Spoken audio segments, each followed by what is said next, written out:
I'm ahead of the curve, also known as James Bergman, and in this video today, in this very special interview, I am talking with Sheldon Solomon. Sheldon Solomon is a social psychologist, philosopher, and co-developer of terror management theory, also abbreviated to TMT. Sheldon is also co-author of The Worm at the Core, on the role of death in life.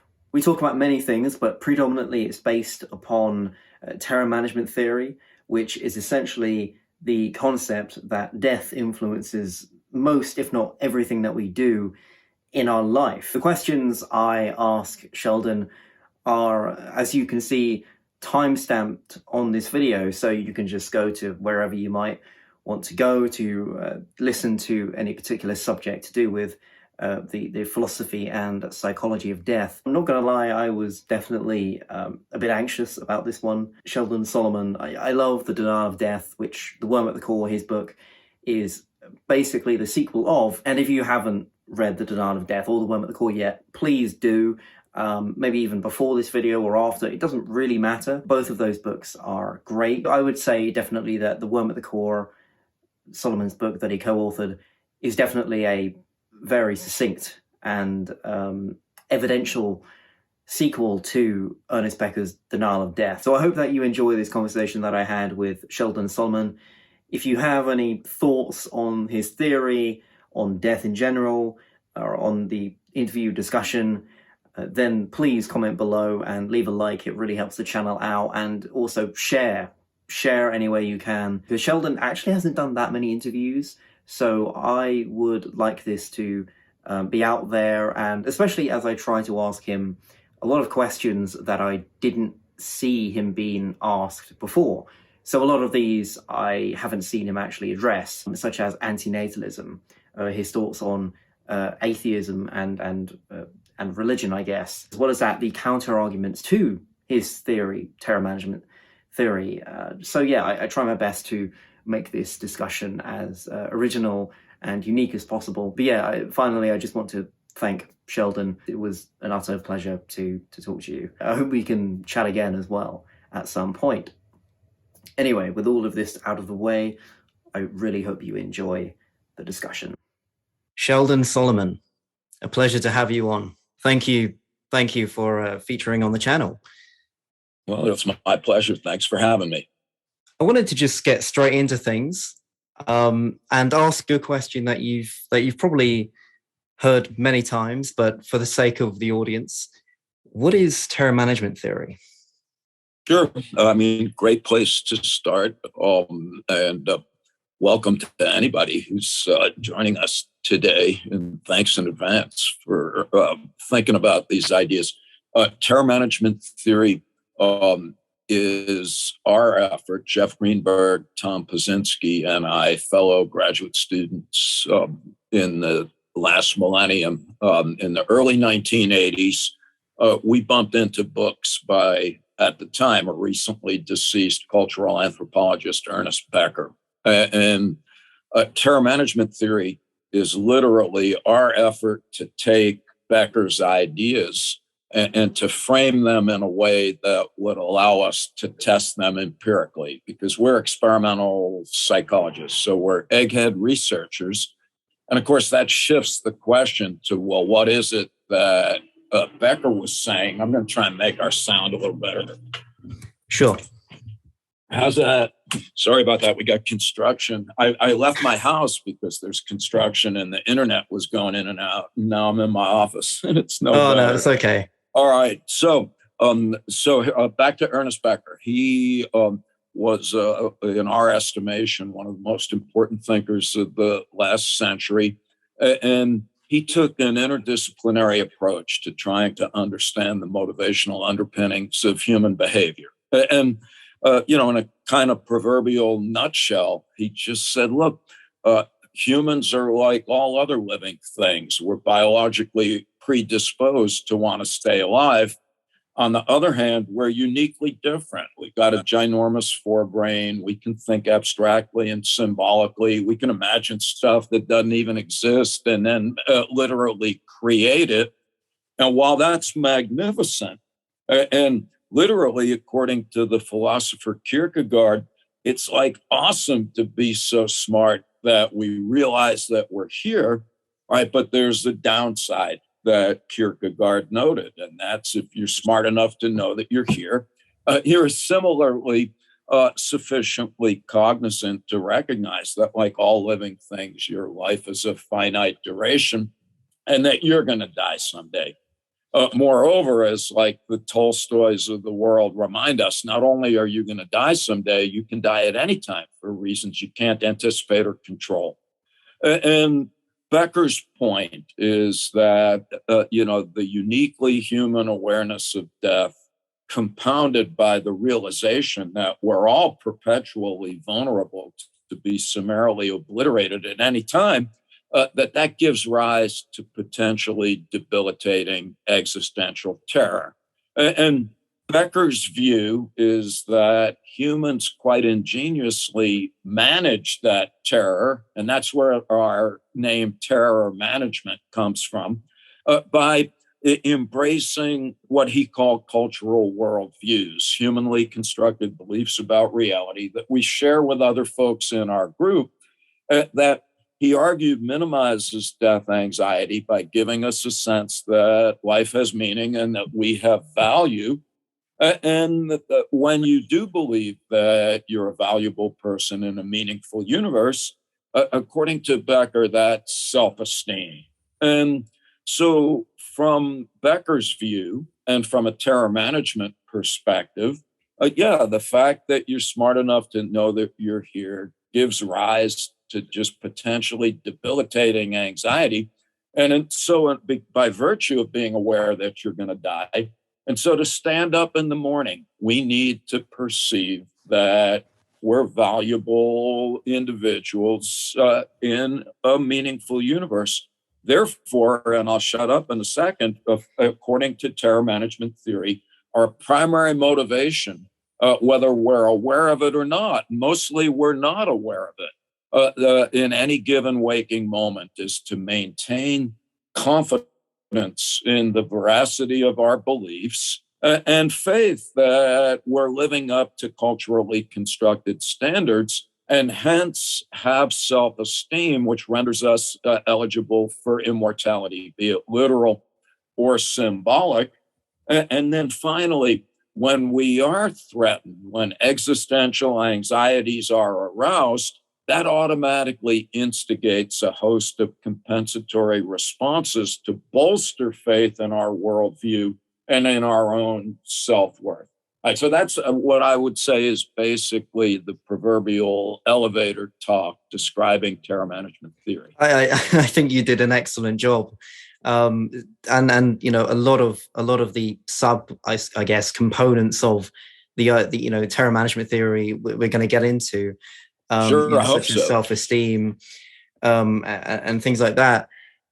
What you said, I want to point out, which is like, in a sense, as soon as we were conscious, and I love the worm at the core. I think that's the denial of death itself is a favorite of mine, and I feel like the worm at the core is its quintessential ultimate sequel. I think I just want to congratulate you initially on just how brilliant the worm at the core is, and just briefly to give my thoughts. I think the really good thing about the worm at the core, isn't that it's, of course, necessarily talking about all these classical concepts that Becker and Ranke and so on, Kierkegaard brought up, but it actually, and this is one of the main criticisms of denial of death that I've read, which is it was essentially unfalsifiable. And what you did, and I want to congratulate you for this, what you did in the worm of the core is essentially come back to those critics and say, look, there is good evidence to suggest that this is true, because philosophically and conceptually it's talked about, And again, what the worm at the core did so well is demonstrate those theories, those philosophies, and actually encourage Becker and others in actually being read for not just the reason of a sort of philosophical musing, but the fact that it can be backed up with material and consistent psychological evidence. And that's the highlight. I mean, the worm of the core has many, but I think that is one of the highlights of the worm of the core for me. It really is the quintessential sequel. And what I also wanted to pick up on what you said, which was, man's consciousness, right? Since we emerged from from no consciousness or less consciousness, let's just say, to what we might have now. What I find interesting, and it's kind of this Ligottian idea, which is, and I don't know if you're a fan of Thomas Ligotti, the conspiracy against the human race, but I mean that definitely goes hand in hand with denial of death and the worm of the core. But one thing that I picked up on his sort of his style was to say that consciousness, and I know that you're fairly optimistic in that regard, like consciousness, as much as it is a gift, it is also a curse. And I'm interested to hear what you think of that, because I mean, Gotti I think he's known to be pessimistic at the very least. And I'm, because I feel like the way that you carry yourself and the way that, you write, I feel like you're far more optimistic about it. Although, I don't know, in lectures, you do admit that, it's more the topic, but I'm wondering, what do you think of that? Like, would you agree? What's your stance? Well, my stance, at the risk of sounding two-faced, is to be two-faced, because it depends on what side of the proverbial bed I get up on any given day. Because I it could go either way. I do see consciousness as kind of a fulcrum of sorts, that depending upon which way it goes, the future of humankind will be decisively altered as a result. And so there's some days like today, any day recently, where I read the news or, get the climate reports and, see the earth melting and the fascism coming, and the racism, the rampant the political and economic instability.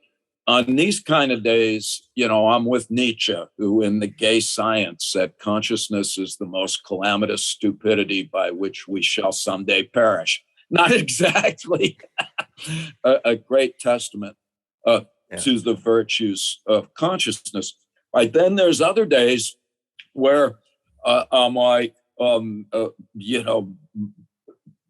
get up and I'm like, wow, it is just great to be alive. And then I'm like more Otto Rank, and he described consciousness as being potentially exhilarating. And he described it as, well, once you're conscious, you're temporal representative of the cosmic primal force. And he wrote that in the 1930s or 40s. And that was even before hallucinogens. And I was like, dude, what are you talking about? But the wrong point is, I think, profound and evolutionarily sound, because his point is that, literally, if we take the theory of evolution seriously, then we all go back to life form number one, the cosmic primal force. And we're therefore related to everything that's ever been alive, and everything that is now alive, and everything that will ever be alive after us. And there are some moments where that gives rise to just a tremendous sense of camaraderie with all that is. You are literally part of a cosmic connection to everything that has ever lived. And I'm like, wow, that is fucking great. And then I'm like, then I'm like James Joyce. Do you know Ulysses? Took me Yeah, 40 yeah, I know the book. years. Yeah, I All haven't got right, to it so yet, though. I'm kind of scared to yeah, well, I start it. was. It Yeah. took me 40 years to read, but the last sentence of Ulysses is 50 pages long. There's no punctuation. And basically, it starts and ends with the same word. Yes, just this tremendous affirmation of life.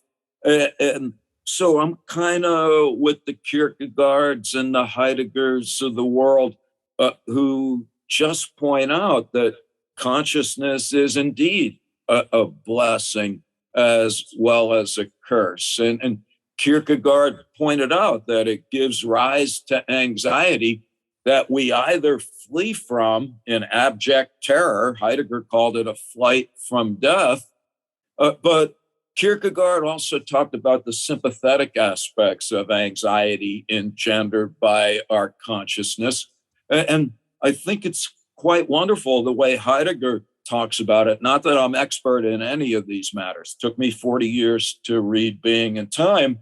But I like Heidegger's point is that sometimes because of we're conscious, although he doesn't use that word, we experience dis-ease, put a hyphen between dis and ease. It's not a medical problem. It's a reaction to the vagaries of life. And Heidegger's point was that angst or anxiety, once again, it could repel us and turn us into fear-drenched, culturally constructed meat puppets.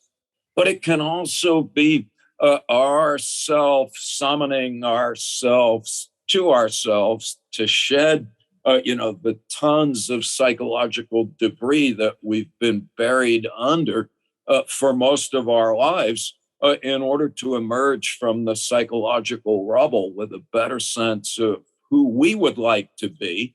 And in that sense, consciousness can be uplifting and also not only bring the best out of us as individuals, but it also engenders better relationships with our fellow humans. So I think that there's a lot at stake here when we talk about consciousness. And I thought that is a fine question. And like all fine ones, it's really not either or. As I am old enough to be ready to tumble into the abyss, it's like every great question is like, yeah, sort of both.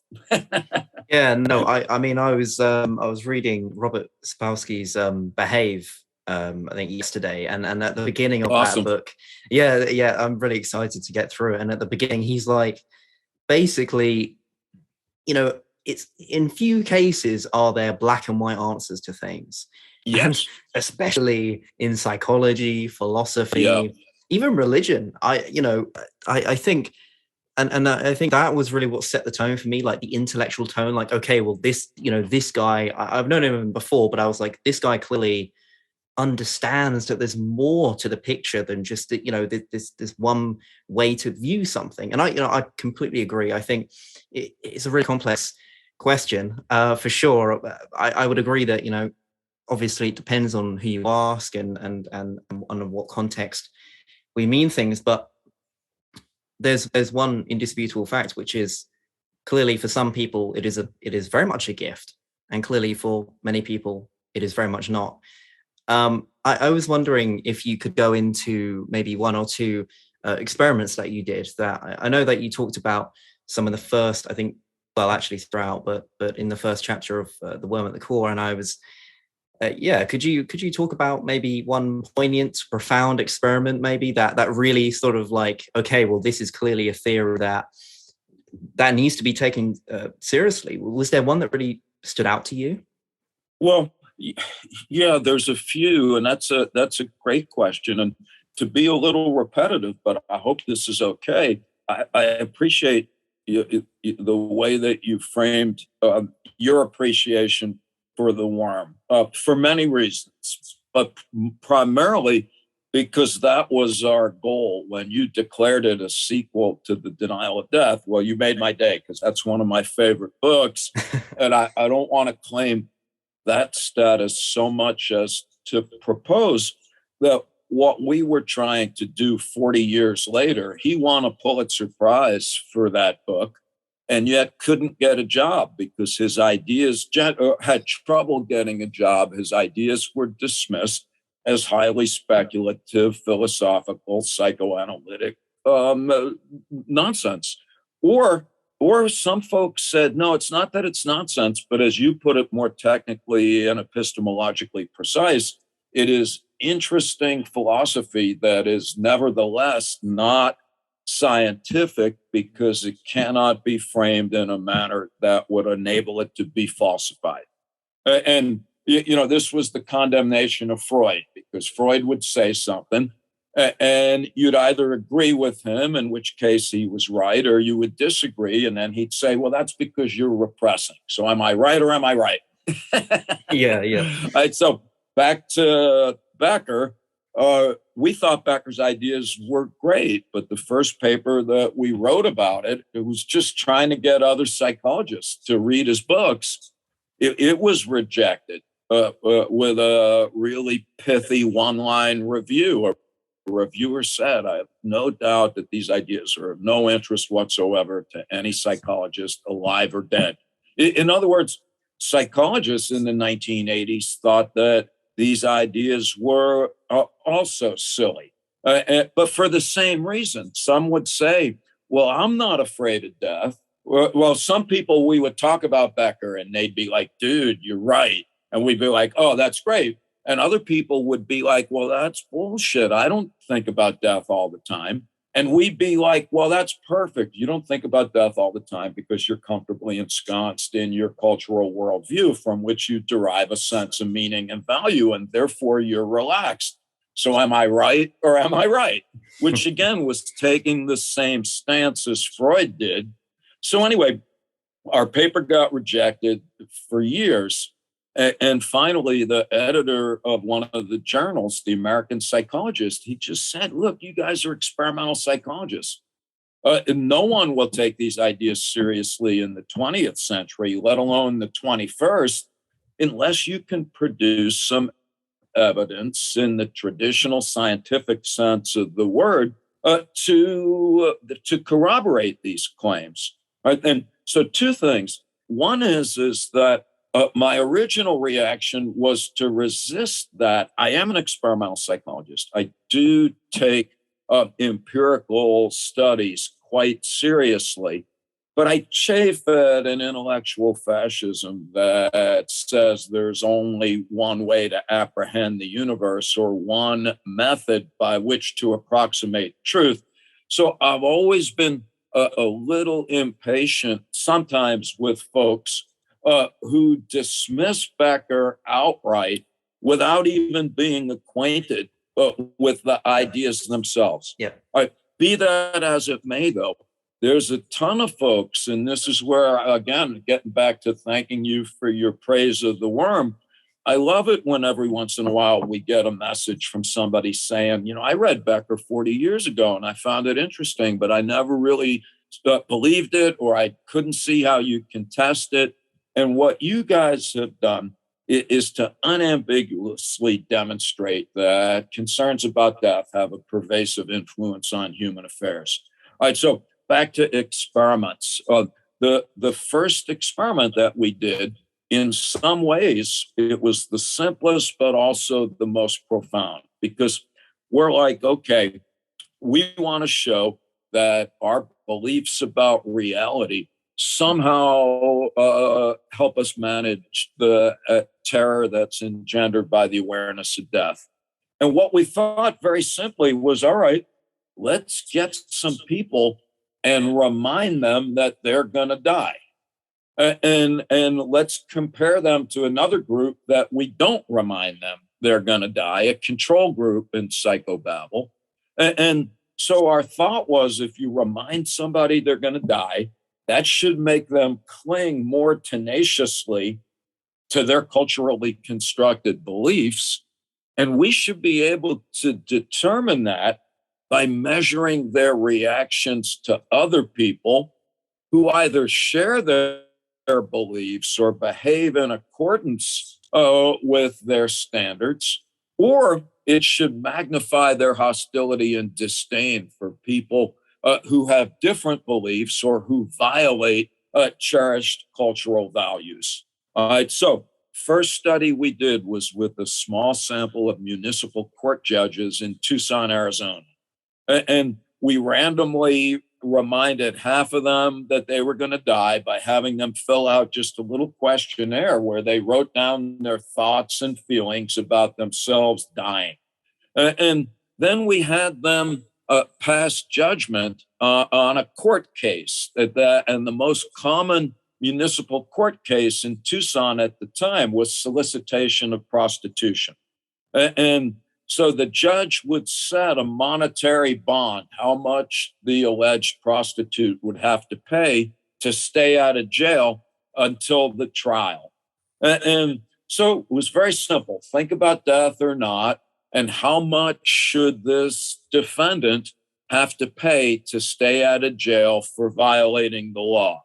Right. In the control condition where we didn't remind the judges of anything, the average bond was $50. This was in the 1980s, and that was good because that was the average penalty at the time. However, the judges that were reminded that they were going to die, they set an average bond of $455. That's 9 times as much. And when we talked to the judges after the study, the ones that we reminded of their death, they said, look, there's no way your stupid little questionnaire could have altered the way that I evaluated that case. So for us, this is particularly important because judges are highly trained to adjudicate the law in a rational as well as a uniform fashion. But here's like this little death reminder, like putting a big fist on the scales of justice. Right now, we've replicated that basic finding, and so have other scholars around the world many, many times. You remind people that they're going to die, and they have more punitive reactions to moral transgression. On the other hand, it's not just negative reactions to prohibited behavior. Death reminders also increase positive reactions to heroic behavior. So when we reminded people they were going to die and then asked them, how much do you want to reward somebody who helped stop a bank robbery? People reminded of their mortality, they said we should give people 3 times as much. And so just those studies to begin with, I found very profound. Right? And then, we kept going. We showed that, for example, reminding Christians of their mortality, they like fellow Christians a lot more. And then but they also hate Jewish people a lot more. Right, well, that was interesting, but maybe more alarming to me is that it's not only attitudes, it's behavior. So a colleague, Randolph Oxman in Germany, he showed that Germans reminded of their mortality, they sit closer to people who look German, and they sit further away from people who look like Turkish immigrants. And so the point here is that death reminders also influence our behavior. When you remind somebody of their mortality and give them an opportunity to actually hurt somebody who has different beliefs, they will do that. So I guess to answer your question, the thing that surprises me most are some of those early studies, but that everything that Becker says in his books about the role of death anxiety in human affairs, or at least everything that we have studied so far in the lab or in life, he turns out to be right. Or if we want to be more technically precise, he's not yet wrong.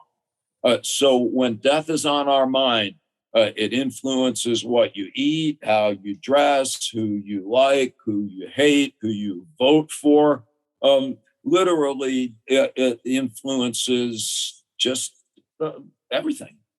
And yeah, and that's a bit of a surprise, because when we started doing this, we found Becker's ideas very compelling. And we found them definitely, we took them quite seriously.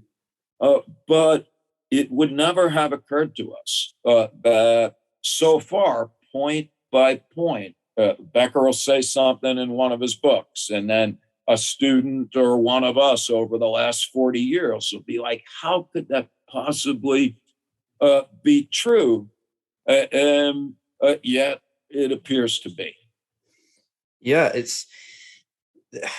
I mean, being at that time and seeing the ideas and the concepts really manifest themselves in reality, like considering that and your co-authors were transfixed by Becker's work, and Rank and Kierkegaard, all of these guys.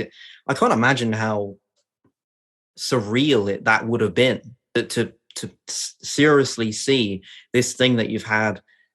I don't know what the word would be, but like you've had faith in this concept, and then just to see it replicated and consistently demonstrated, even against the naysayers. I mean, that comes to my next question. I mean, I haven't seen you respond to this question. So, if you were to look with as much as devil's advocacy as possible, what do you think the best argument against terror management theory is, if you could possibly think of one? I think that's a great question. And now, of course, other people are going to have different answers. So, so for example, are you familiar with the so-called replication crisis in psychology these days? No. You heard anything about that? Well, is it something to do with like social psychology in particular? Like if you measure something like 100 years ago, it's unlikely or not objective, I guess, that the same result will come up in the next 100 years. Yeah. Yeah. So that's one criticism that's been lodged against terror management theory, and many other theories of yesteryear, is that the results of our studies 30 years ago, if you reanalyze them today with the statistical procedures that are now considered to be cutting edge, that the empirical effects are not as strong. And my reaction to that is multidimensional. Perhaps not surprisingly, we take issue with that. But we don't dispute that researchers who do their work in this millennium need to adhere to best research practices. But to me, I think that and I've been thinking about this a lot, that the most serious criticism that ought to be lodged against terror management theory is that it was framed almost half a century ago based on Ernest Becker's ideas, and that we know a lot more right now than we did back in the day. And I'm thinking of two discourses. One is recent work in cultural evolution, and particularly there's a scholar. I believe he's the chair of the anthropology department at Harvard, a guy named Joseph Henrich, and he writes a lot about cultural evolution. And basically, as you note, what Becker and terror management theory say is that culture is a set of beliefs that we share with other people in order to reduce death anxiety. All right, now, we've been very clear, although mostly in passing throughout the years, that we're not claiming that that's the only thing that culture does. Right? And in fact, if you look at the title of our first piece, I think it is something like the psychological functions of cultural worldviews. All right, be that as it may, what other psychologists and evolutionary types have pointed out, and I believe that they're right. And so, Joseph Henrich, his point is that culture is a set of beliefs that's shared by groups of individuals that actually serves a lot of purposes, but one of them is that it is the accumulated wisdom of thousands of years in a particular time and space. And so for the Henrichs of the world, it would be monstrous not to note at the outset that culture is much more than just death-denying illusion. Right? It is actually fundamental group knowledge without which we would be dead by lunchtime. And so, and what the Henrichs of the world point out is that, like, a lot of our beliefs and a lot of our social norms, they're not arbitrary. Some of them are. You know, you can have a red flag or you can have a green flag, but sometimes cultural beliefs are actually large bodies of highly adaptive knowledge. But the people who believe those ideas, they don't know why they may be important and necessary for survival. And so my point is that I actually believe that I believe that all of that to be true. And that raises a question of how does terror management theory intersect with that discourse, if that makes any sense at all. And I don't think, honestly, so my belief is that we need to tinker a little bit. We need to situate terror management theory in a more contemporary depiction of the role of culture in human affairs.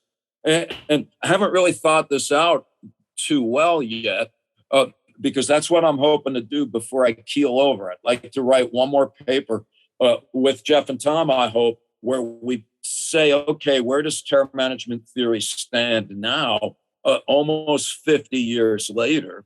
And my point would be that I don't think you can account for how cultural beliefs are maintained and persist over time without the terror management theory account of why we cling so tenaciously to them. So I don't think that if we try and interface terror management theory with contemporary views of cultural evolution, I don't think that will mean, oh, we're wrong, just throw all that discourse away. But I do think that there's some integration and synthesis. I also am preoccupied with having a more detailed developmental account of how terror management processes unfold over time. Obviously, you're not aware that you're going to die when you get born.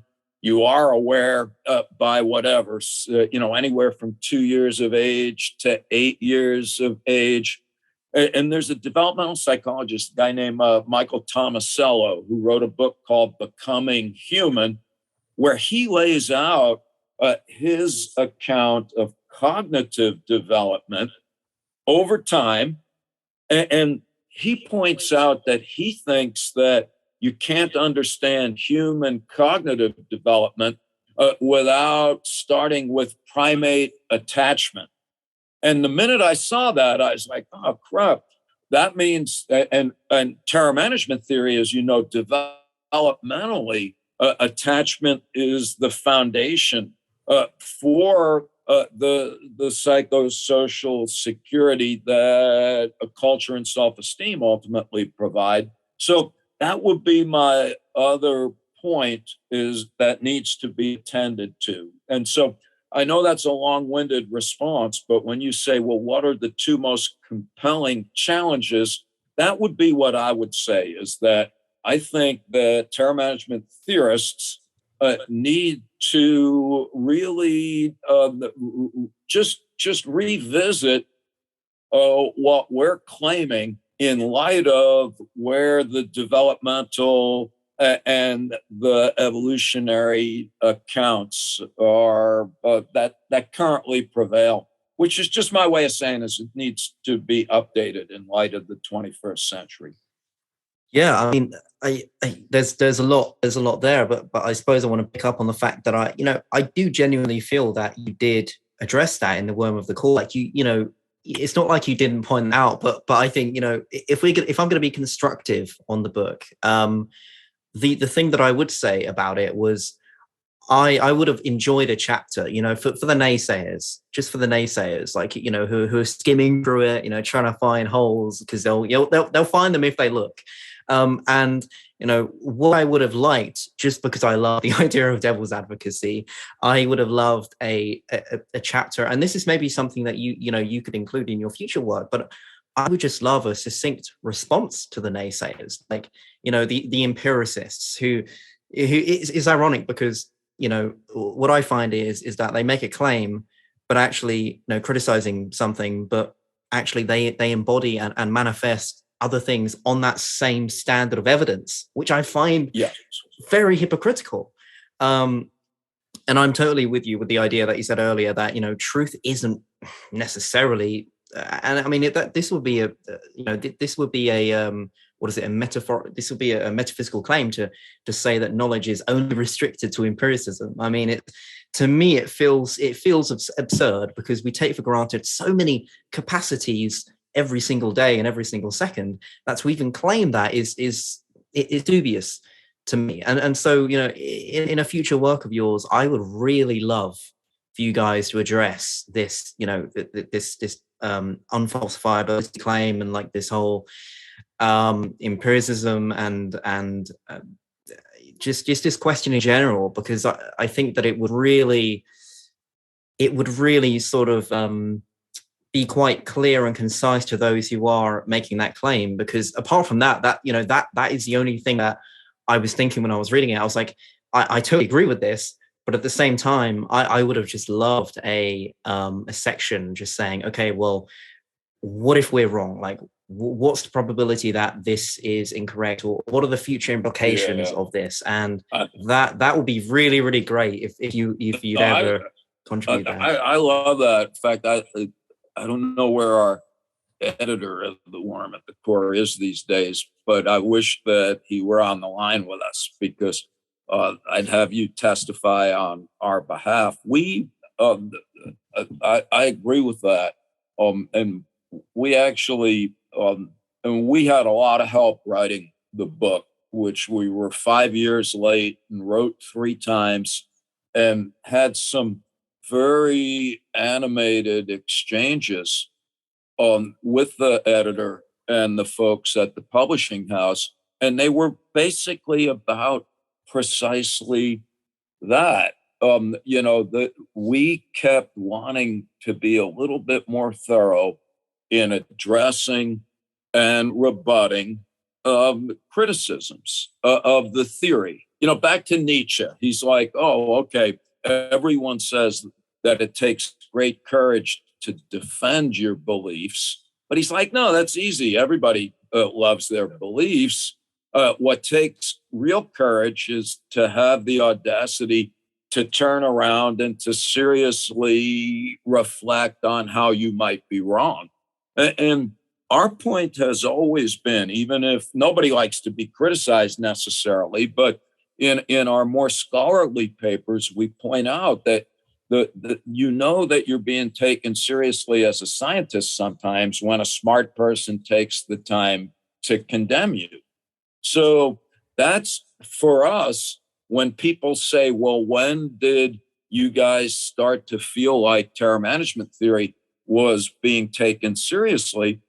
It wasn't when people said, we like what you're doing. It was when people that were able and who we respected said, this is outrageous and here's why. So we really did want to do that in a more detailed fashion. And And it was funny because and in some versions of the worm, we did do that. And we'd get funny comments from the editor. Like, I started reading this chapter in September and I'm writing you now in December. I just woke up from your paragraph about, responding to this criticism. Their point is that a lot of folks just wouldn't be particularly interested. But I don't know. Do you know Daniel Kahneman, the guy who won a Nobel Prize in economics? He wrote a book about fast and slow thinking. Thinking fast and slow. I haven't read it yet. Thinking fast and slow. Yeah, just a really awesome scholar who I don't know personally, but I got to sit next to him once when we got a little plaque for our work, and he got a giant one for his, and that was proportionately appropriate in my view. But he had just finished that book, and I was like, "Oh, how was it?" Because we were writing our book at the time, I think. And he's like, "It was the worst experience of my life, because if you write something that your colleagues would appreciate, nobody will read it. And if you write something that people will actually read, your colleagues will hate it." That is a very, very good point. Yeah. But so that notwithstanding, though, I do think it's important. And, again, at the end of my career as a, so-called academic, I'm quite animated in the need for having explicit discussions about these matters, James. It's like we need to talk about the epistemologically both the benefits as well as the limitations of empirical approaches. And again, at the risk of sounding defensive, one of the things that I'm most proud of is that 40 years ago, when we started terror management theory, we also read extensively in philosophy of science, and we wrote papers laying out, here's what we're doing, here's why, and here's why we think that this is a good approach. But we've never relied solely on empirical outcomes as a unique barometer of truth, and I think that's important. Well, I think truth is, the idea of truth, I feel like the idea and even the reality of truth is far more complex than we sort of admit it to be. Richard Dawkins, as much as I enjoy his Selfish Gene and his Blind Watchmaker, I enjoy his discourse, but at the same time, I'm put off by the fact that he's so empirical and so even shut off, let's say, from other forms of truth that are not measurable yet, I will add, by the current also scientific means of investigation. I think that truth is far more complex than that. We see it in our consciousness, for example. Our conscious thoughts. Can we scientifically demonstrate that they are real, or that idea? Consciousness itself doesn't even comply with the scientific method. So it's a hard one, and going back to terror management theory, it's for that same reason. It's not something you can just hand wave away. It's not just something you can do that with. Like, it's clearly got consistent evidence.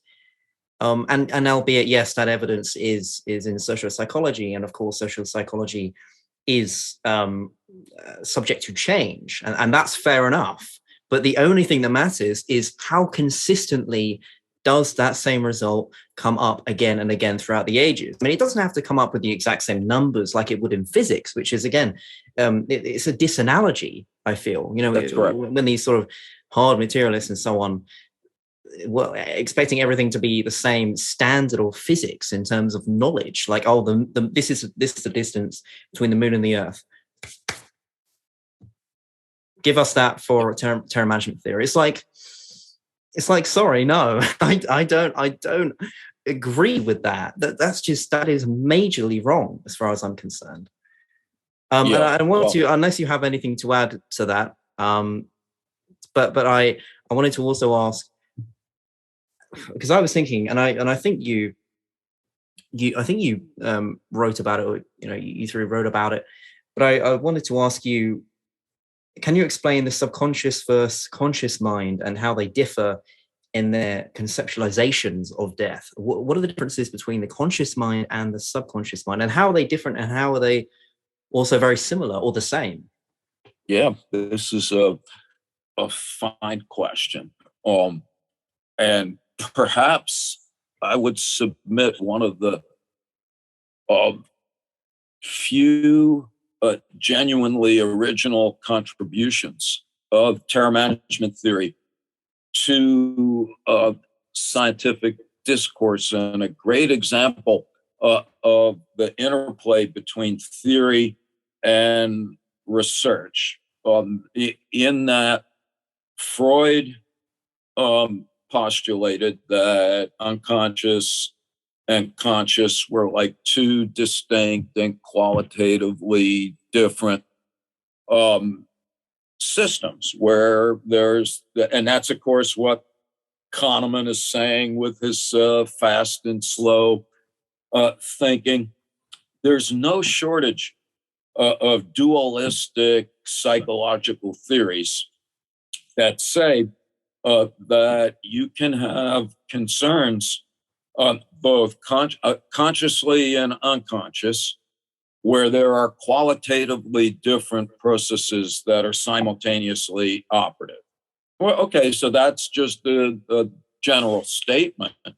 And I'll spare you the details because it took us 10 years to figure this out, but we can just get to the conclusion, which is that we know theoretically, but more importantly, empirically, that when it comes to death thoughts, that if you're thinking about death and you know that you're thinking about death, in psychobabble, that would be explicit awareness, that's very different than if death is on your mind, but you don't know it. And that would be implicit. Or you can say conscious or unconscious. And so here's what we know. When you're thinking about death and you know that you're thinking about it, so that means you're conscious that death is on your mind. What happens is that automatically instigates what we call proximal defenses.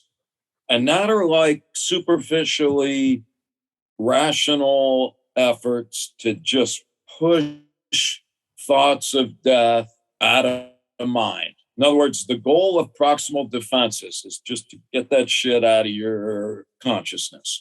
All right. So somebody might say, wow, I've got a stomach ache.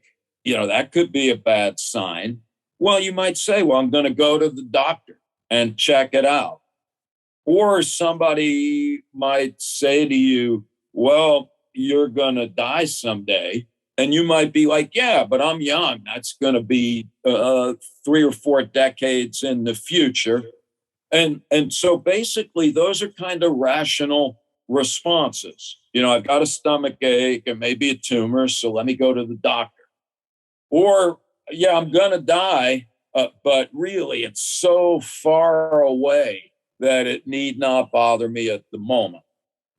That, in contradistinction to that, if death is on your mind, but you don't know it, so this is unconscious death thoughts, that's what drives your need to cling to your beliefs and to fortify self-esteem. And we call those distal defenses. All right, so let me give you some examples. These are studies conducted by students of ours that are now professors and great scholars in their own right. And so in one study, these participants were young adults in South Florida. And basically, they remind some of them, just like all these studies, some people are reminded that they're going to die, and other people are reminded of something unpleasant but not fatal, like being in pain. All right, so you remind somebody that they're going to die, and immediately after that, you say to them, look, you're in South Florida. If you like being alive, you shouldn't be out in the sun that much because it causes cancer. Right? And then you ask people right after that, hey, when you go to the beach next, how long are you going to sit in the sun?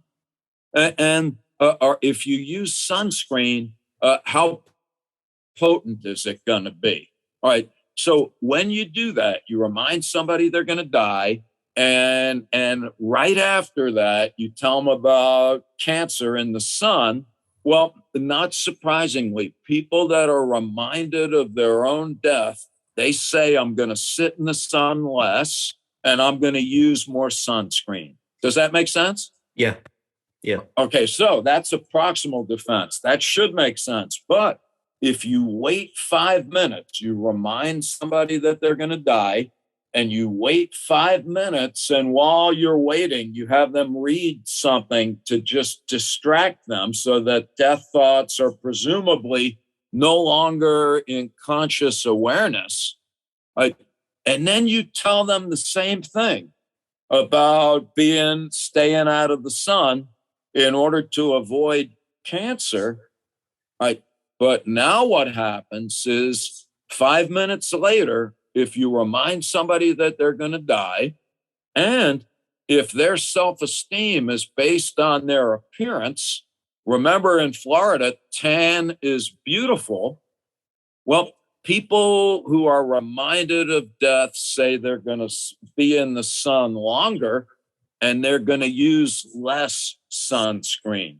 So think about that for a second. You get the complete opposite reaction depending if you're aware that death is on your mind or not. All right, let me give you one more example. All right, so you're reminded that you're going to die or not, same thing as all of these studies. And then you're shown an advertisement for a new fancy bottled water. And you're shown one of two advertisements, either a young female doctor who's a professor at the Harvard Medical School saying this water's great and you should use it. It's good for your health. Or Jennifer Aniston, the actress who's on Friends. Yeah. And so you get the same information, but either a professor at Harvard or a famous movie star telling you to drink this water. Right? And then the question is, and then people are asked, how much do you want to buy this water? And they give them an opportunity to taste it, and they see how much of it they drink. All right, so same thing. If you're reminded that you're going to die, right afterwards, it is the Harvard professor who's most convincing. When a doctor says this is good water, it'll keep you alive longer, you're more interested in buying it and you drink more of it. But 5 minutes later, it's the movie star who is more compelling. And again, this is a radical difference. In one case, you're thinking about death and you know it, so you're being very practical and proximal. In the other case, death is on your mind, but it's buried in the unconscious. And under those conditions, you are more persuaded by somebody who's a celebrity. And in fact, there's these amazing studies. If you ask people to imagine sitting on an airplane in the air, if there's a famous person on the plane, people think they're less likely to crash, or if they do, that they're more likely to stay alive. And so when death is on our mind, but we don't know it, we are driven by completely different concerns that are manifested by our adherence to cultural norms and behaviors. Yeah, I remember some of those being in The Worm at the Core, and it I was just the different, what I liked as well was the variety of experiments. The fact that it was contained in many different situations, but still coming to that same conclusion. And that's the thing for me, that does meet the criteria of something being consistently true and therefore applicable to being accepted. Yeah. Yeah, well, me too. But again, you're a young guy, but I mean this as a compliment. You're an artifact of yesteryear because we were trained in that tradition. Again, in psychobabble, it was called convergent validity. I think there's now more than 1,000 published studies. And importantly, most of them are not by us. I mean, we're proud of our own work, but just like you're not science until somebody takes the time to criticize you, you're not science until somebody else takes the time to replicate your effects and to do their own research based on them. And that's the thing, like that, as you illustrated there, that's another element of the scientific method, having your peers investigate it as well, and still coming to those same conclusions, or if not the very same as the empiricist would argue or proclaim, at least a similar conclusion. And that, as far as social psychology goes, that's the best you can get, really. I think. I do think it is. Again, people of goodwill could disagree, but I subscribe to your view, frankly, which is this is not physics, and the people demanding precise and exact replications, I feel, are certainly right-minded and well-intentioned, but I just ardently disagree. I find it more compelling that after 40 years, that so many superficially disparate attitudes and behaviors are demonstrably affected by relatively subtle manipulations.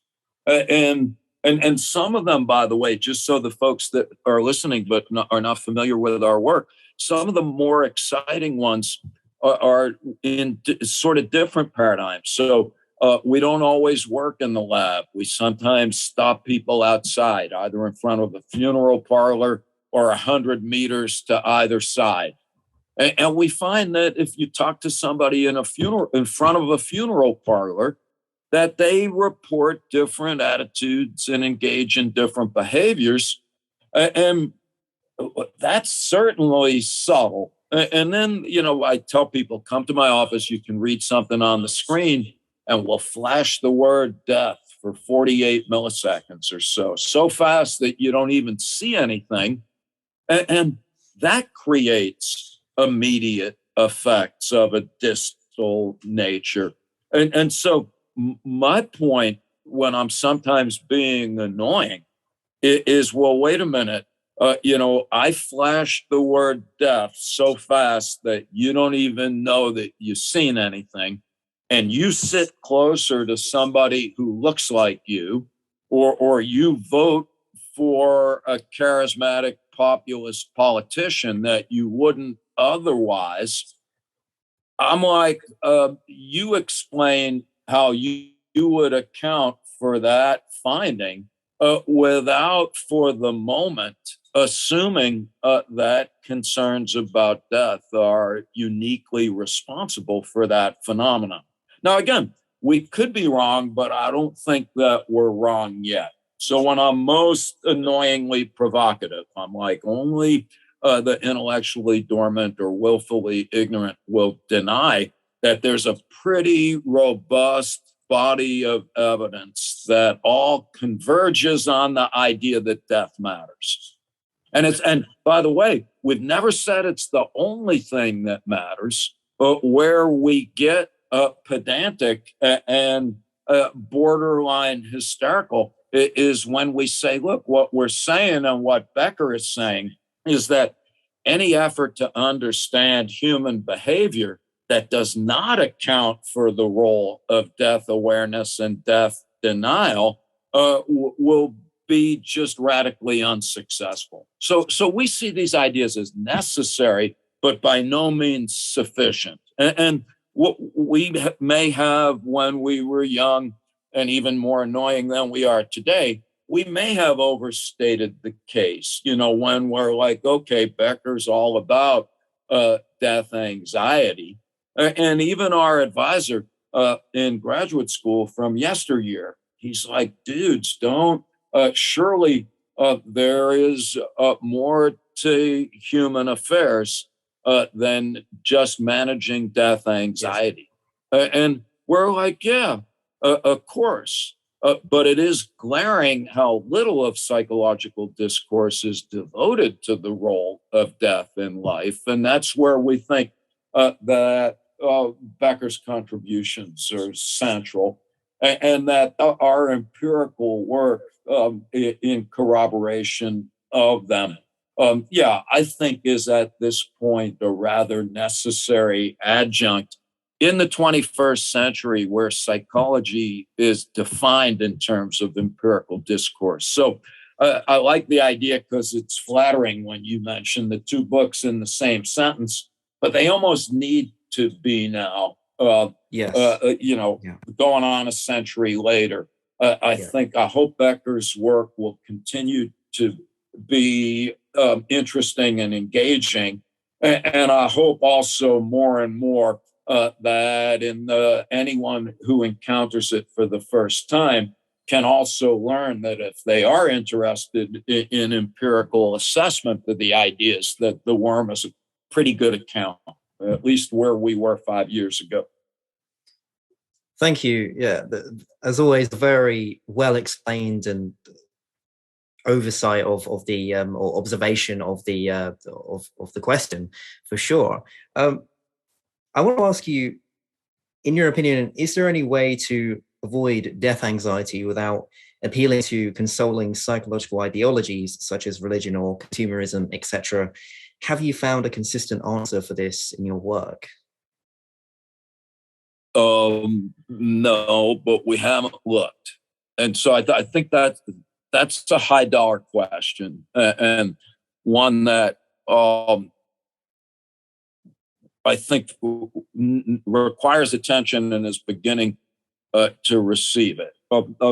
Again, not to sound defensive, but our original interest, again, going on 50 years ago, was to understand humankind's most unsavory affectations. So when Jeff and Tom and I met, our common interest was, one of them was to understand prejudice and intolerance of folks who are different than us. And so we were immediately attracted to Becker's existential account, where he suggested that it's existential anxiety that drives our antipathy to people who are different. Because if you're different, then you subscribe to other beliefs. And if I accept your beliefs, then I'm undermining the confidence with which I adhere to my own.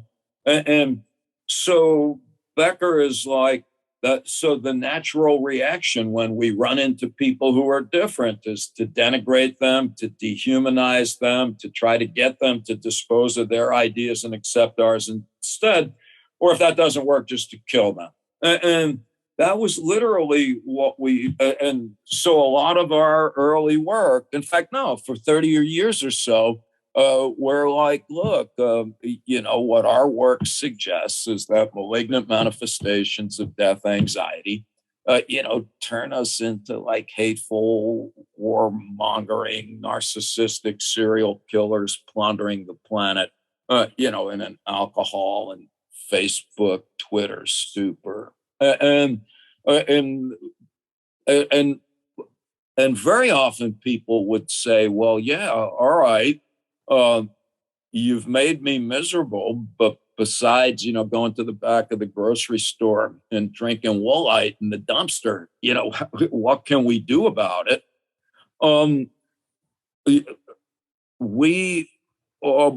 What we noted, as you know, at the last chapter of The Worm at the Core, this again, it took the reason that the book was held up for a year, because the editor's like, well, you have to solve this problem of death anxiety. And we're like, that's not a soluble problem. The question is, how do we approach it?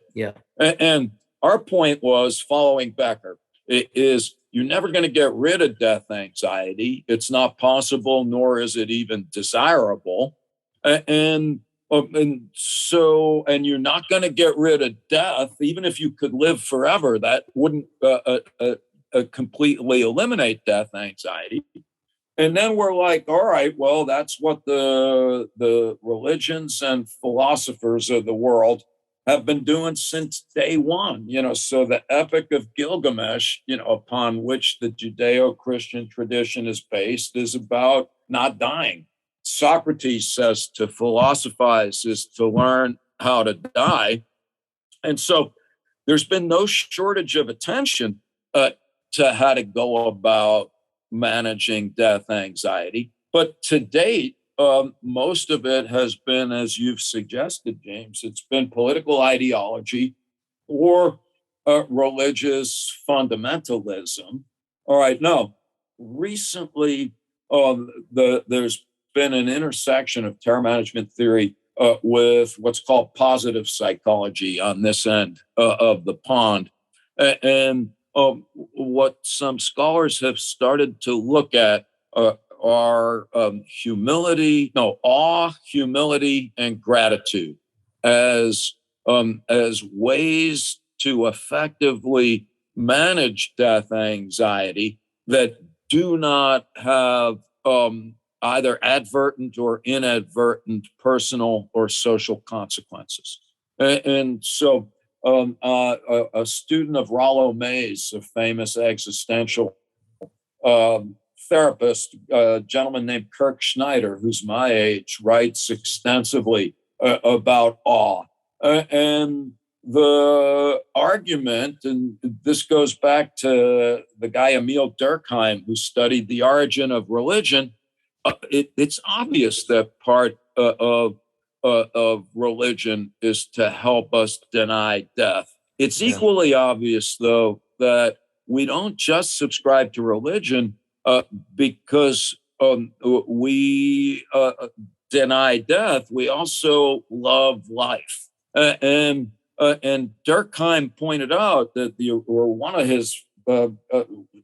somebody pointed out the original Latin word for religion, I don't remember what it is, and I don't speak Latin, means to bind.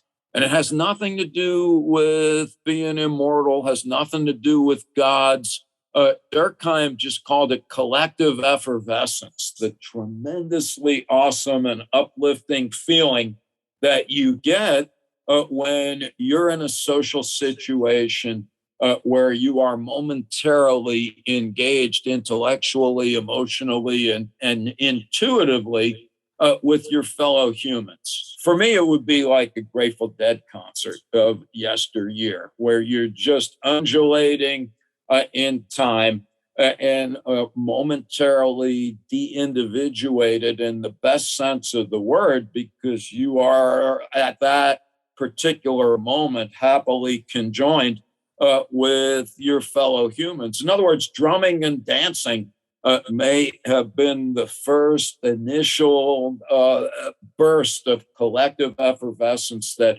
gives us just this sense that life is awesome. Well, anyway, the point that folks make is that and all of us, I hope, have had these just moments of, and of course, it goes beyond words. It is just, you are literally awed by all that is. And what people hypothesize and what has been established empirically is that awe leads to humility, which is not self-deprecation.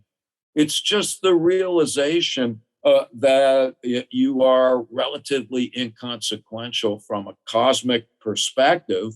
You're born, you're a respiring piece of carbon dust, born in a time of place not of your choosing, here for an infinitesimal amount of time in an unfathomably large universe that's benignly indifferent to your fate.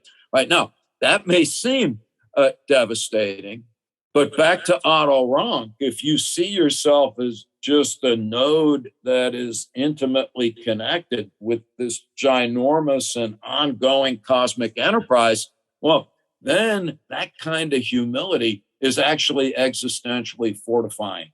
And there's work that suggests that when people are in a humble, which is not to be confused with self-deprecating state of mind, that reduces defensive reactions to death reminders.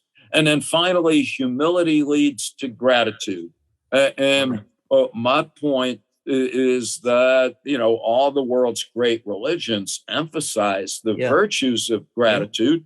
And for those of us that were lucky enough to have slept in a bed and had something to eat today, all of us, or many of us, actually not as many as need to be, but a lot of us in the so-called first world, we have a lot to be grateful for. Sure. And so my long-winded answer to a very fine question is that would be one approach, that psychological triumvirate of awe, humility, and gratitude. Other folks have, like Robert J. Lifton, a psychohistorian. In The Worm, we write about his views on symbolic immortality. Yes, I love that. I love that part. Me too. Not because we wrote it. I love it because the ideas are so compelling.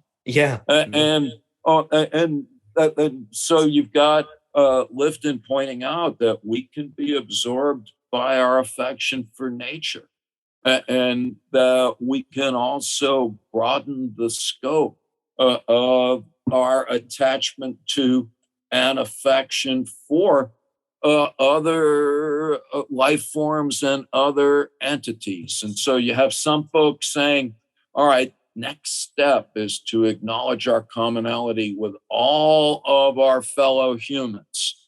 So Tom Pazinski, my buddy, and his students have done a study where they do a common humanity prime. They tell people, we're all more alike than we are different. All humans are like one big family. And as trite as that sounds, first of all, it happens to be true.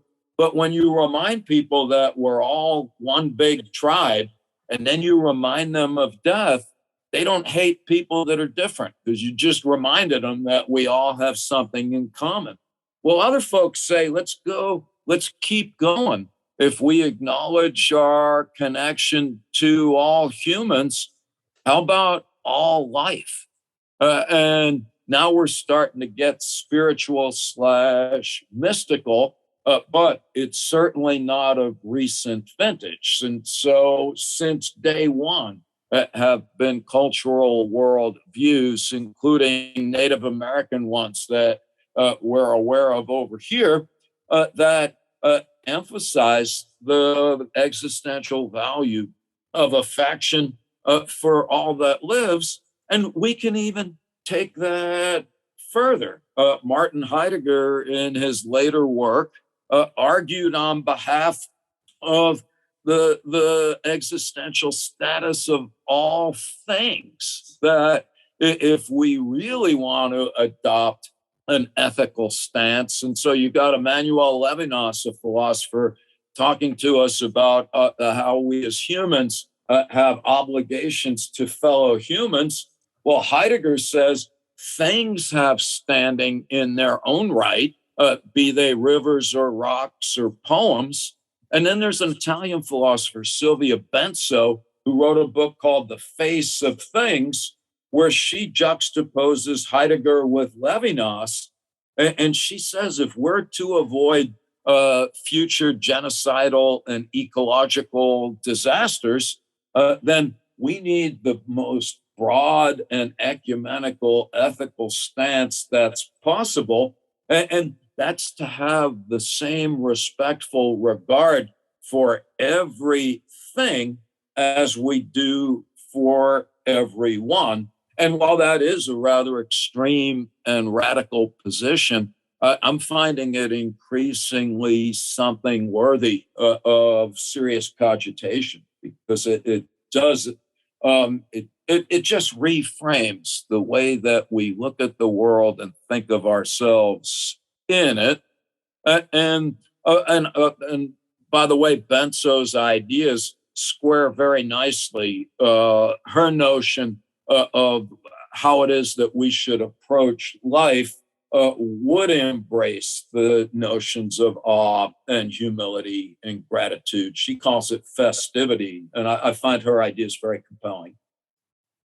Yeah, and a lot of what you said actually segues into the next kind of question. Although you talked about immortality, in what you said there. Well, one thing that you said there, and it's interesting because immortality is sought after, but I think that's just sort of an illusion in some sense, because even if you're immortal, like you said, death anxiety, it's not that it wouldn't exist, but it would obviously be reduced, arguably. I don't know, but even if it was, and this is the thing, right? Even if it was, we'd still be left with life anxiety. Absolutely. So it's not like you can escape either way. And as I said, what you said also segues onto my next question. And I just want to read you out a quote from Denial of Death. And a Christian friend of mine, I posted up my Instagram story, and because I just found it was such a fascinating thought experiment or just idea. My Christian friend was like, the same, like, oh, that's a really good way to see it. And I just want to read it out to you now and maybe get your thoughts on it. So in The Denial of Death, Becker wrote the following: Nietzsche railed at the Judeo-Christian renunciatory morality, but as Rank said, he overlooked the deep need in the human being for just that kind of morality. Rank goes so far as to say that the need for a truly religious ideology is inherent in human nature, and its fulfillment is basic to any kind of a social life. Man is a theological being, concludes Rank, and not a biological one. That's page 175. Yeah. Do you agree that? Do you agree with Rank that man is a theological being and not a biological one? What would your analysis be of this?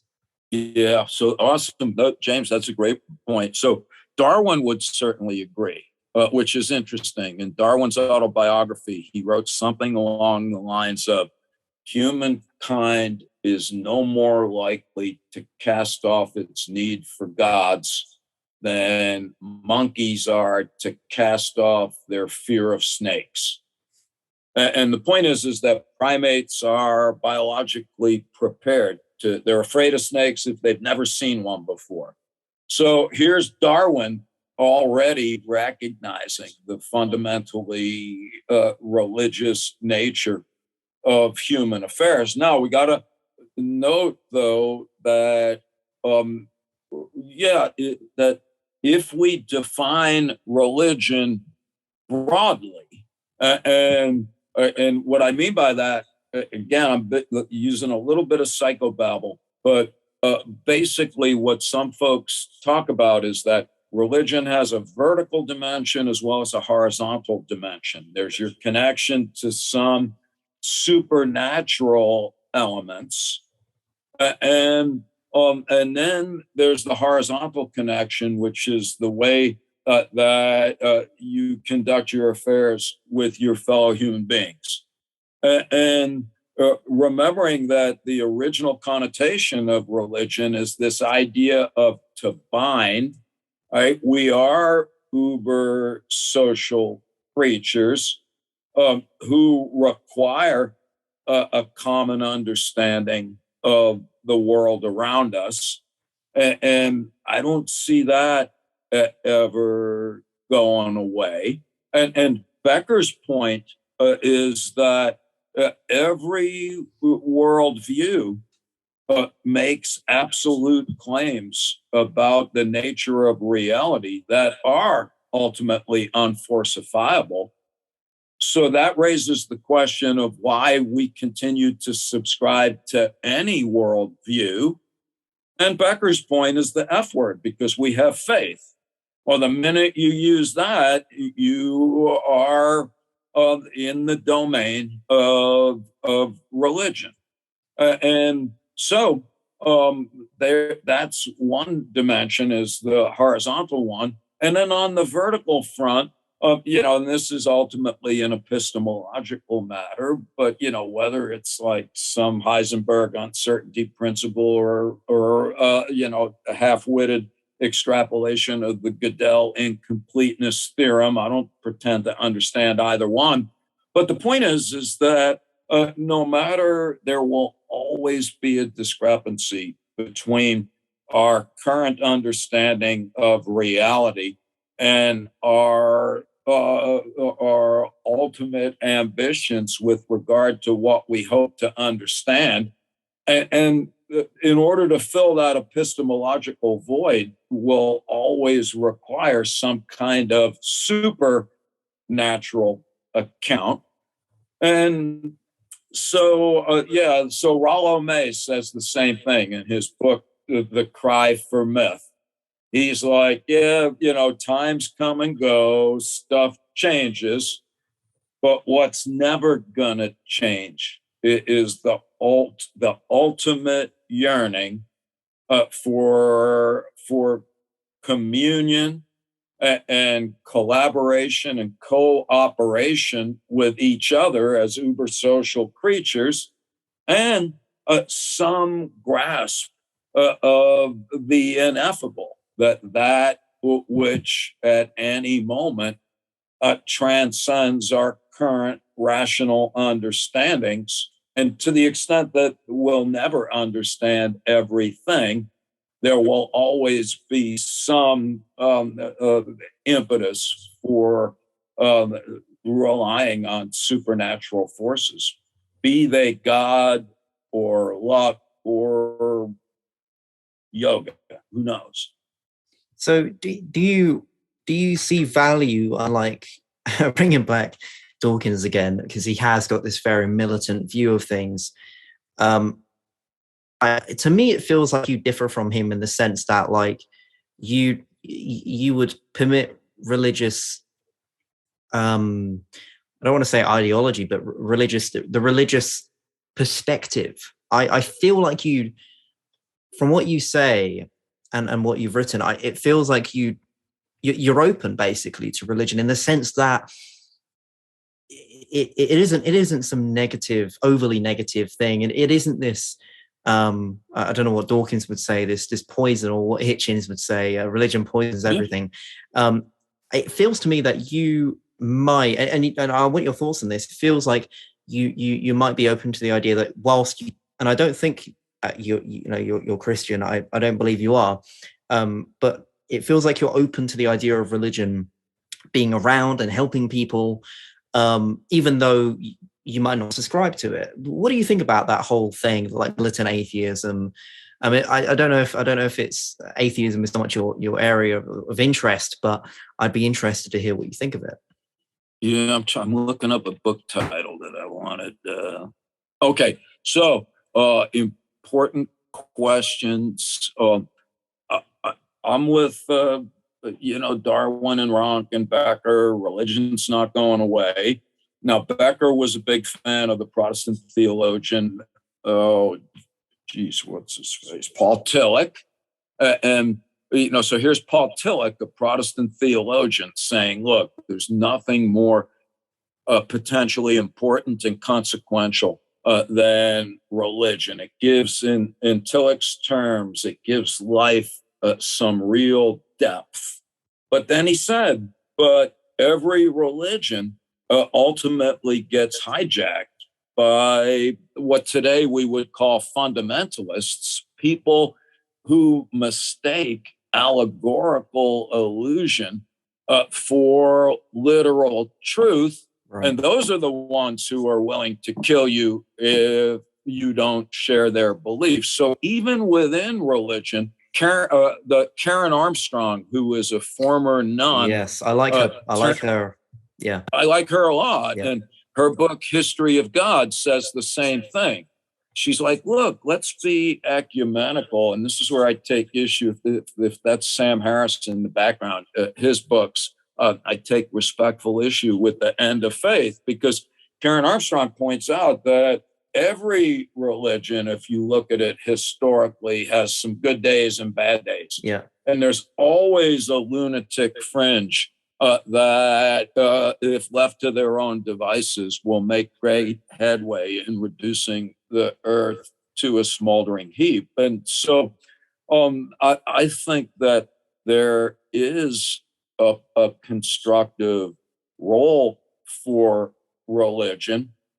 And at the same time, and I am being two-faced, that's the most dangerous force in the world right now is the fascist conjunction of religion and corporate interests that are now superseding national governments. And so I'm not by any means defending what I think are grotesque and malignant manifestations of religion.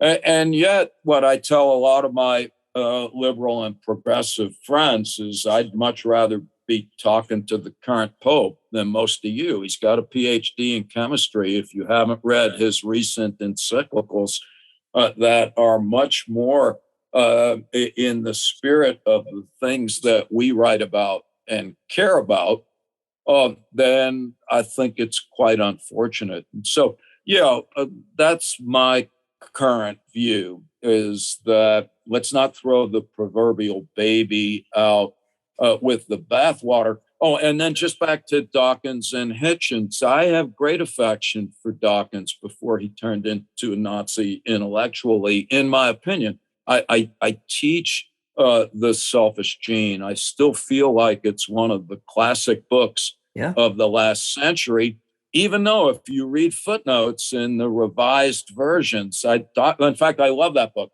because Dawkins is very honest. In the 1980s, he writes about how the two things that the selfish gene theory cannot say anything about are culture and consciousness.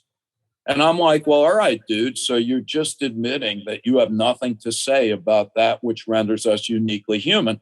And I have the same argument from a distance with Steven Pinker, obviously a smart guy, but he also has nothing to say for the most part about that which distinguishes us as humans. All right, back to atheism, though. So you've got Dawkins and you've got Hitchens, and Hitchens was a genius, in my opinion, but I find his book about, what's the one about God's wrong, God's never right.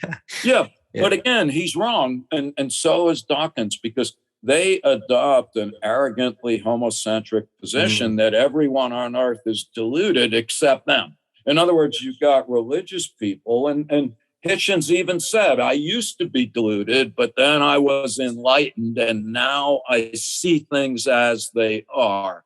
Well, a couple of things. First of all, they have comic book conceptions of atheism. The British philosopher John Gray's book on the different forms of immortality or of atheism. The 7 types, right? Yeah, 7 types. Yeah, I want to read that. I picked that up in the bookshop and I wanted to read it. Yeah, it's funny you mentioned that. It's a fine book, and I don't agree. Again, these are all great people, so I hope no one listening will mistake my glibness too much. These are fine scholars, Pinker and Dawkins and Hitchens, but they're wrong about atheism. And I'm saying that empirically because there are studies that show if you have a Christian fundamentalist and you show them logical inconsistencies in the Bible, that raises the level of unconscious death thoughts. We call it implicit death thought accessibility.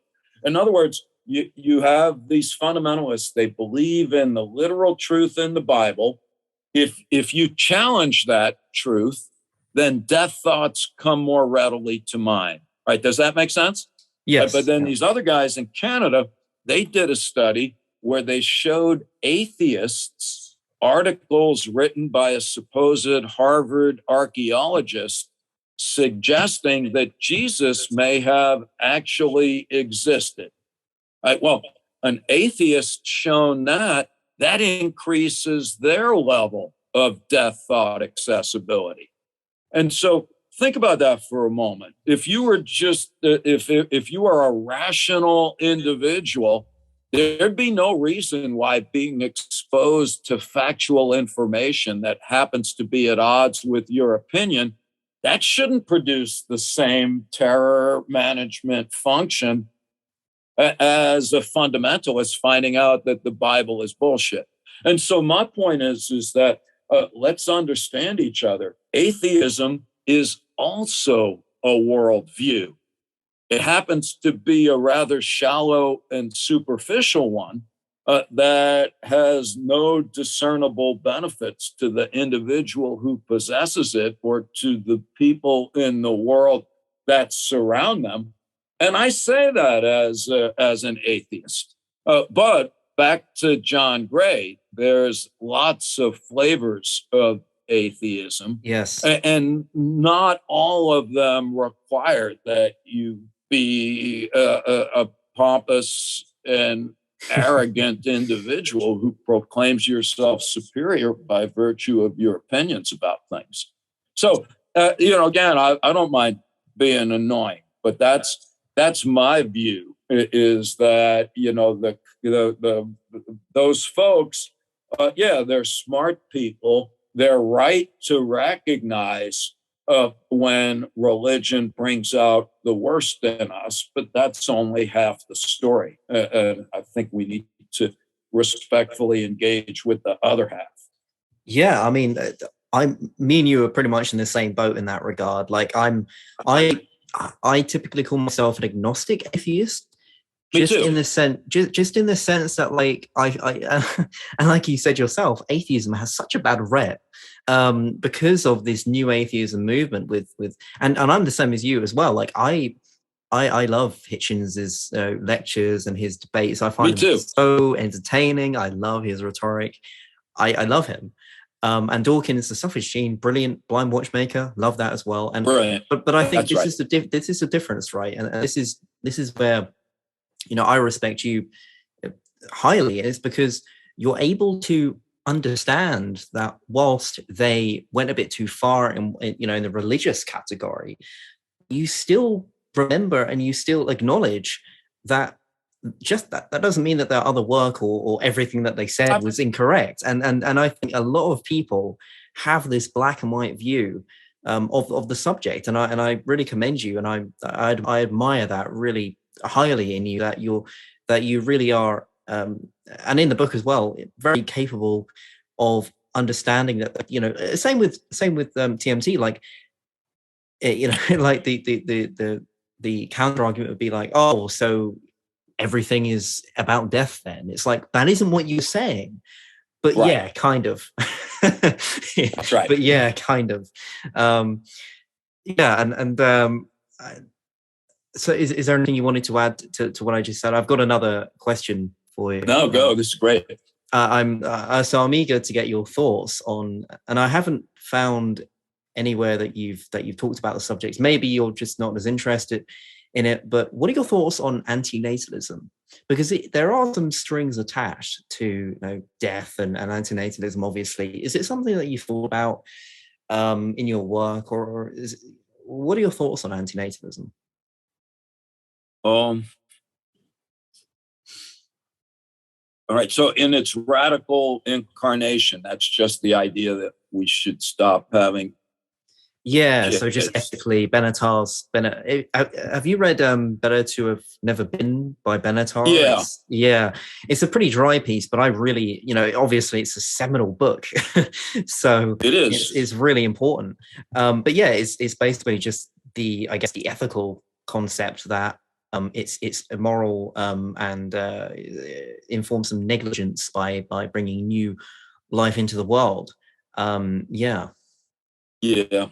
Well, again, that's one of these trying to have it both ways, because I certainly on some days find it an argument that I wouldn't want to have to be on the other side of the debate. Sure. Yeah. Because I think a good case could be made. Have you seen this book yet? This the David Graeber book, The Dawn of Everything. Do you know who he is? No, So no. I'm really just getting familiar, James, with Graeber. Yeah. He was at the London School of Economics, and he's written a lot of books that I'm fond of. And Graeber died last fall or so, right after they finished. And then there's another guy, a psychologist, David Wengrow, that he did this with. But the point of this book that I'm not expert, and I use this book to keep my car from rolling downhill because it's rather big. But and to hit burglars over the head with as well. That's one of the Graeber points that I've just been savoring. What he argues is that we run the risk of making what might be pretty sound inferences about the way people are and the way the world is if we just look at it from a relatively Eurocentric perspective and ignore what they claim is very solid recent archaeological and anthropological evidence that there were quite a number of relatively complex and cosmopolitan civilizations that have existed over time that are not hierarchical, exploitative, ecologically unsound, and necessarily benign, not necessarily malignantly self-destructive. And when I see things like that, then I'm like, with all due respect to the antinatal people, we have to kill white people, not get rid of all of humanity. Now, again, I'm being glib and stupid here, but the point is that we may be mistaking what we're ascribing to humanity as just highly toxic to life and earth is actually ultimately a malignant manifestation of one way that humanity has drifted, and that's what we need to abort. But it doesn't follow from that the only way to proceed that would be humane is to agree to extinguish ourselves. But again, I think that's a super fine question. And I go back and forth because, we've already altered the planet in ways that are almost surely going to eliminate 90% or más or menos, so the people on Earth. And it's probably going to take, 50 million years for biodiversity to return if we extrapolate from the last time the Earth got 10 degrees hotter. So I'm trying to dodge the question here because I think climate change will do the antinatal trick a lot faster than voluntarily restricting birth rates. But yeah, again, truth disclosure, our daughter's supposed to have a baby this week. And, after my original, how could you bring another creature into this highly volatile and already overcrowded world? I'm like, yeah, but there's no better affirmation of one's general faith in the goodness of life than to have the audacity to want to continue it. Now, that may be a defensive post hoc rationalization, but I see it both ways. I do get the point, and there's no doubt that the antinatalist ire at the destruction of Earth is sound, but I'm just not willing to give it up yet. I see again, after this book, I really thought, I'm like, wow, their description of historically verifiable aggregations of humans, they're mostly, also, by the way, they claim that they're mostly matriarchal societies. When you look at the ones that appear to work better. So who knows? But yeah, let's see what happens. Well, I won't know. I'll be in a jar of formaldehyde in front of some building. Look, I think, I think in some way it comes down to the question of how far do you want to take your philosophy?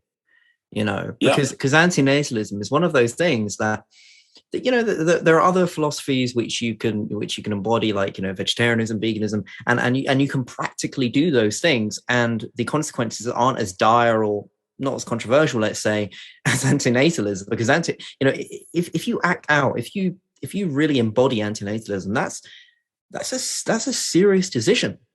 That's a very serious decision that you're taking, and something that I struggle with, I guess, which it's the idea of how far do you take the philosophies that you hold dear to you? How do you determine how far to go with them? Because at the end of the day, some of them aren't. Your well-being might be reduced.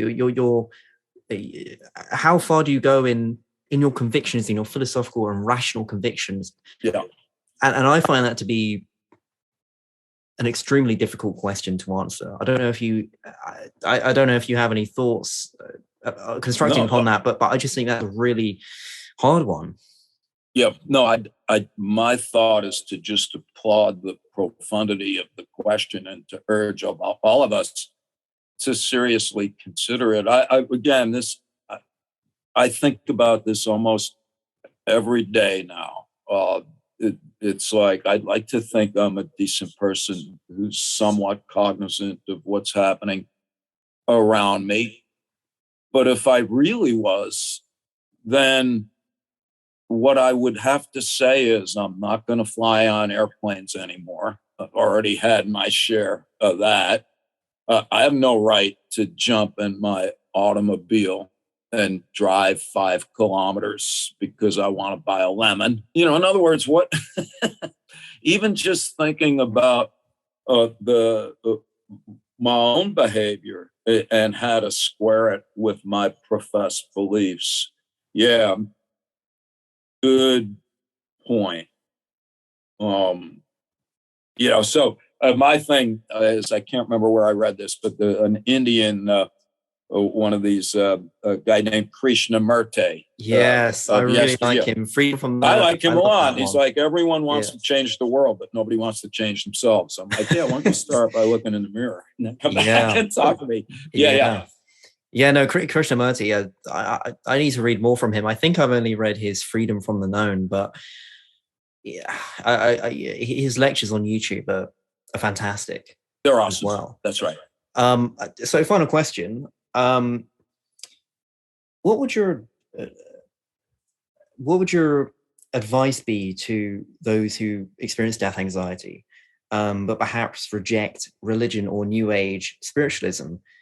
What is your approach to life under the assumption that the universe contains no cosmic meaning or purpose? Like, you can answer this in a very personal way or general. Just what would your to I don't know, the nihilist or to the person who has this death anxiety, what would you say to them based on your research and what you've learned, and also just your personal life? Like, what would you say to that? Well, what I would say is a few things. One is you're not alone. I've been a twitching blob of biological protoplasm cowering under my desk, groping for large sedatives ever since I realized I was going to die when I was like 8 years old. And this is not like a misery loves company thing. This is just to point out that a person who appears to be preoccupied with their inevitable demise is not devoid of company in that respect. Nor are you alone, particularly in the 21st century, if you don't find yourself attracted to either traditional religious beliefs or the other alternative right now, which is to become essentially a culturally constructed meat puppet beholden to an ideological demagogue, because those are the two main sources, and they're overlapping. The other direction, as Kierkegaard put it, would be to tranquilize oneself with the trivial. So Ernest Becker, at the end of The Denial of Death, he says, people in modernity are either spend most of their days drinking or shopping, which is essentially the same thing. Yeah. And so there's that. But then I find myself very attracted to what Heidegger proposes as an alternative to Kierkegaard's kind of leap of faith. So Kierkegaard has this view that, you have these existential anxieties, and the only way to resolve them is to this leap of faith in God. Well, Heidegger has a leap of faith of sorts, but it's just faith in life. Heidegger says, look, you can get to a point where you have come to terms with your mortality. And he's very clear here. He says, look, when someone says you're going to die, and you say, I know I'm going to die, but in the back of your head, you're like, yeah, but not today, at some vaguely unspecified future moment. Heidegger's point is that's still death denial. To really accept the inevitability of death is to note that a comet could come in my window and take my head off at any second. And his point is that that's very different. And that if on top of that, we can address what the existentialists call guilt, but that's a misleading term. It's just accepting responsibility for the choices that we make in light of the recognition that not all of them are unbounded. Like, I can't choose to have children. I'm a male, and I can't choose to be a goat herder in Mongolia in the 3rd century, because that's not going to happen. Yeah. But within the confines of those limitations, I can still make choices. And so anyway, Heidegger, he says, look, if you get that way, the world doesn't look any different. It's kind of a very Buddhist thing. It's like, okay, what happens? He's like, well, nothing. Buddha said enlightenment is quite ordinary. And yet Heidegger's, he uses words. One of them is anticipatory resoluteness. He's like, well, when life is going well, we're anticipating. We are looking forward to the future. And we're doing so resolutely. I had to look up that word. It means with admirable determination and persistence. All right. And so you're looking forward. You're actively pursuing your life goals. And then he says that, and we also have solicitous regard for other people and other things. Heidegger called that care. To be to engage in profanity, it just means that we give a shit. We are concerned about the people around us and the things in our world. And then Heidegger goes on to say that when that happens, life feels like an ongoing adventure that's completely perfused with unshakable joy. And so Heidegger's not naive. That sounds like Mary Poppins, but this is a very serious philosopher saying that you can literally get to the point where, as Goethe, the German philosopher, said, the purpose of life is to live. And in our finest moments, we don't have existential excruciations about the meaning of life or wonder about our value. Watch any little kid engaged in spontaneous play. Like an animal in some sense. And you see, what's that? Like an animal in some sense. Yeah. That's correct. Yeah. And you just see the sheer animal exuberance. And so my point, and I don't mean this to be naive or to suggest that this is easily accomplished for many people, myself included. Yes, but that would be my advice to folks for whom death anxiety is having a demoralizing and destructive effect on their day-to-day life, is to just note that it is possible to manage. And I'm back to my awe and humility and gratitude. And the guy who was my professor in the 1970s, he died recently, but David Holmes, a fine clinician, people would come to him and they'd be like, I'm all depressed, I need to talk. And he's like, no, you need to walk. He would say, go outside, get a face full of fresh air, look at the flowers, it's May. Maybe notice the baby that's smiling at you that you've never met, just waving to you from a stroller across the street. And sometimes you can literally be distracted by the goodness of life to the point where the existential anxieties are by no means eliminated, but counterbalanced by equal doses of just joy and wonder. Yeah, I mean, it sounds to me that the answer I guess in one word is well, maybe more than one word, but to embody what it means to be human.